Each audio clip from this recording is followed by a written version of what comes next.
Good morning. This is Dimitri Lascaris, coming to you from the National Garden of Greece in central Athens for Reason to Resist on June 10th, 2025.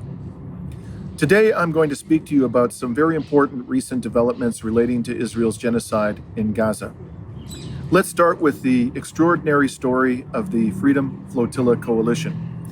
A couple of weeks ago, Reason to Resist had the privilege of speaking with Tiago Avila, a Brazilian human rights activist. At that time, Tiago was a passenger aboard a vessel of the Freedom Flotilla Coalition named the Conscience. That vessel had departed from Malta with the mission of breaking Israel's inhumane siege on Gaza. However, and as we then reported, the vessel was attacked and disabled by drones in waters near Malta. There is strong circumstantial evidence today that Israel's genocidal regime was behind that illegal and dangerous act of sabotage. Undeterred, the Freedom Flotilla Coalition commissioned a new vessel, the Madleen, to break the siege of Gaza. That vessel departed from Sicily several days ago. Tiago was on the Madleen, as was Swedish human rights activist Greta Thunberg and Rima Hassan, a French member of the European Parliament. Shortly after their departure from Sicily, Israel Katz, the Israeli minister charged with overseeing the mighty Israeli military, ordered his forces to block the tiny, peaceful Madleen and its precious cargo of humanitarian aid intended for starving Palestinians. Yesterday, June 9th, Israeli forces seized the Madleen in international waters, which is a flagrant violation of international law. The Israeli forces then kidnapped the humanitarians aboard the vessel and stole their cargo of baby food. Yes, baby food. Upon learning of Israel's kidnapping on the high seas, U.S. President Donald Trump dismissed Greta Thunberg's statement that she had been kidnapped, stating, quote, "I think Israel has enough problems without kidnapping Greta Thunberg. She's a young, angry person. I think she has to go to anger management class," close quote. Anger management. Well, I see, Donald. It's not the genocidal maniacs who run Israel's government and military who have anger management issues, nor is it the U.S. president who is providing them with the weapons they're using to obliterate the civilian population. No, he doesn't have anger management issues either. It's the young Swedish humanitarian who hasn't harmed anybody. But I digress. The Israelis have now forced the Madleen's passengers and crew to enter Israel where they had no desire to go. This too was a violation of international law. The latest update about the Madleen, issued by the Freedom Flotilla Coalition today at 1:30 a.m. Jerusalem time, is that the humanitarians are currently being held in a detention facility at Ben Gurion International Airport, where they are expected to face deportation hearings before being permitted to return to their home countries by commercial airline. After multiple requests to meet with the volunteers, the legal team of Adalah, a human rights organization in Palestine, has arrived at Ben Gurion Airport, or so reports the Freedom Flotilla Coalition, and is expected to meet with the humanitarians shortly. Diplomatic representatives are also said to be on their way to meet with the humanitarians. Reason to Resist has submitted a request to the Freedom Flotilla Coalition to interview passengers of the Madleen as soon as they are available to speak with the media.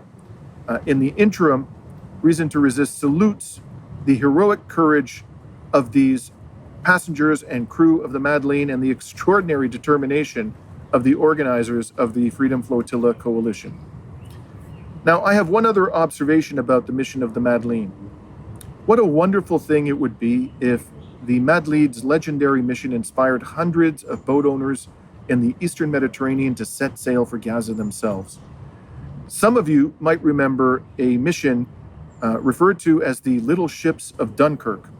The Little Ships of Dunkirk were about 850 private boats that sailed from Ramsgate in England to Dunkirk in northern France between 26 May and 4 June 1940 as part of something called Operation Dynamo, its purpose being to help rescue more than 336,000 British, French, and Allied soldiers who were trapped on the beaches of Dunkirk during the Second World War. In the case of Gaza, we're not talking about soldiers needing to be saved. We're talking rather about 1 million starving children and another million or so starving adult civilians. If you can send vessels such as these to save soldiers, surely we can send vessels to save a starving civilian population, one half of whose members are children. In fact, less than 3 weeks ago, 66 little ships sailed from the UK to Dunkirk to commemorate Operation Dynamo. If 66 private boats can be mobilized to commemorate this historic event, why can't they be repurposed to help save 1 million starving Palestinian children in the Eastern Mediterranean? Now, in other news related to Israel's genocide in Palestine, a new poll by Pew has gauged attitudes toward Israel in 24 countries. 14 of those countries are in the West. They include the US, Canada, Britain, and Germany. They also include Argentina, whose far-right president Javier Milei can fairly be described as outlandishly pro-Israel. The Pew poll found that in 21 of 24 countries, a majority of the respondents now have an unfavorable view of Israel. In none of them did a majority have a favorable view of Israel. The governments that have provided the most military support to Israel during its genocidal war on Palestinians are the United States, Britain, and Germany. In those countries, the percentage of respondents who had an unfavorable view of Israel were 64% in Germany, 61% in the UK, and 53% in the United States. In every Western country polled, a majority of respondents had an unfavorable view of Israel. Amazingly, only 26% of Argentinians have a favorable view of Israel, despite Javier Milei's grotesque displays of affection for the genocidal entity.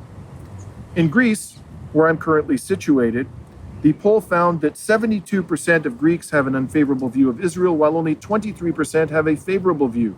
Hi, this is a video for all the Israeli tourists coming to Greece this summer. I would like to clear some things up. First of all, no one fucking likes you. The Greek people don't like you. Not only you're insufferable and disrespectful and always complaining, always nitpicking, always having something negative to say about everything, but you're also hypocrites. You're pretending you're amidst war, that your country is getting attacked and you have to defend it. Why are you vacationing in a Greek island? Why are you sipping martinis? Don't you have some hostages to save? Is that what you choose to do when your country is in danger? That's a ratio of more than 3 to 1. Despite overwhelming disapproval of the genocidal entity among the Greek people, the Greek regime of Kyriakos Mitsotakis supports the genocidal regime in every conceivable way. The Mitsotakis regime has allowed Israel to use Greek airspace to practice bombing runs on Iran. It is negotiating a $2 billion deal to purchase Israeli air defense systems. The Mitsotakis regime allows the murderous Israeli drone maker Elbit Systems to operate a training facility at a military airbase in Kalamata, only a few kilometers from where my home in Kalamata is situated. Greece's military just participated in military exercises with the Israeli Air Force in the Eastern Mediterranean. Greece has also partnered with the genocidal entity to exploit offshore gas deposits in the region. Within the past month, the Mitsotakis regime did not support a decision by EU member states to review the EU's association agreement with Israel. A majority of EU states voted in favor of that review. Disgracefully, the Mitsotakis regime voted against it. Now bear in mind that the EU has not yet decided to suspend or terminate its association agreement with Israel, which quite frankly is appalling. The recent decision was a very modest one. It simply called for a review of that association agreement, and yet Mitsotakis' regime opposed it. Now, some might argue that this all proves that the Mitsotakis regime is controlled by Zionists. Respectfully, I would disagree. The recent history of Greece is chock full of instances in which the Greek government exhibited utter contempt for the demonstrated will of the Greek people. Perhaps the most notorious example in recent history is the 2015 referendum on austerity. That referendum was called by the then Prime Minister of Greece, Alexis Tsipras, a self-described left-wing radical, for the purpose of determining whether Greeks wanted to submit to the demands of the troika of Greek creditors, the IMF, the European Commission, and European Central Bank, that Greece accept even more harsh forms of austerity than it had endured during the first 5 years of the financial crisis. Despite immense economic pressure being imposed upon the Greek government and the Greek people by the troika of creditors to accept the austerity program then being demanded by the creditors, 61% of Greeks voted against it. Nevertheless, within 24 hours, the Tsipras government decided to accept the austerity program of the troika of creditors nonetheless, and effectively spat on the will of the Greek people. Now, that referendum, of course, had nothing to do with Israel. And there we saw nonetheless here in Greece, how little regard the Greek government has for the popular will. So, in my submission, who does control the Greek government? Well, that would be Washington, Brussels, and also the Greek oligarchy. Members of the Greek oligarchy, for entirely selfish reasons, have a motivation to ensure that Greece maintains close relationships, commercial, political, and military, with Israel's genocidal regime. Let's take the example of the owner of Greece's paper of record, Kathimerini. The name of that owner is Aristidis Alafouzos. Alafouzos is not only a media mogul, he is also a shipping magnate. He controls a shipping company called Okeanis Eco Tankers. Recently, reports emerged that an Okeanis tanker had delivered oil to Israel in the midst of the genocidal entity's murder spree in occupied Palestine. Kathimerini, the propaganda rag owned by Alafouzos, routinely promotes closer ties with the genocidal entity and refuses to publish a peep of criticism of its satanic crimes. In a recent article, for example, Kathimerini wrote, quote, "The strategic relationship between Greece and Israel has been a critical component of Greece's foreign and security policy for over the last 15 years under many different governments. For a number of reasons, ranging from geopolitics and economics to regional stability and balance of power, even politicians who might disagree with specific Israeli actions, as do many longtime close friends of Israel, see the close cooperation between Athens and Jerusalem as a natural reality that must be preserved and deepened," close quote. In other words, human rights be damned. Now, even with all the pro-Israel propaganda in the Greek corporate media, 72% of Greeks have an unfavorable view of Israel, according to this recent poll by Pew. Imagine how many Greeks would disapprove of Israel if the Greek media told the truth about its heinous crimes. The same is true, of course, throughout the West. Despite a relentless tidal wave of pro-Israel propaganda, a majority of citizens in one Western country after another now disapprove of the genocidal entity. I've long believed, as have others, the United States government and its Western vassals have constructed and maintained the most sophisticated propaganda system the world has ever seen. But not even that sinister propaganda system can wash away the horrifying stains of Israel's live-streamed genocide. Returning to the subject of recent polls about Israel, another one just found that 57% of people living in Britain support a full arms embargo on Israel, with just 13% opposed. That same poll found that 53% of Brits support the expulsion of Israel from the United Nations, with just 16% opposed. Meanwhile, in a related matter, whistleblowers at Meta have revealed that Israeli companies are finding it vastly more expensive to reach their customers. Meta owns both Instagram and Facebook, and these are the primary way that many companies reach potential customers. And the cost to earn views from new customers by advertising through Meta is known as CPC, or cost per click. The lower a company's CPC, the less it has to spend to attract new customers. The more it has to spend, then of course the less viable its business is likely to be. A review of leaked data shows that Israeli companies since 2023 are finding it increasingly difficult everywhere around the world to attract new customers, leading to advertising cost increases in the billions of dollars. Evidence, in fact, now abounds that Israel is the most despised nation on planet Earth, and with each passing day, hostility to the genocidal entity only intensifies around the world. The situation is simply not sustainable for Israel. Sooner or later, this will occasion a collapse. And it's not only about global hostility to Israel and all the negative economic repercussions that inevitably will entail. The terrorist military of Israel continues to announce significant casualties in Gaza, and in fact, within the past week, revealed that at least 6 Israeli terrorists were killed in the Gaza Strip. Many more, according to the Israeli military, were wounded. At the time that Israel announced the deaths of these so-called soldiers, it also revealed that it had plans to draft 10,000 more of them into its military. Imagine that.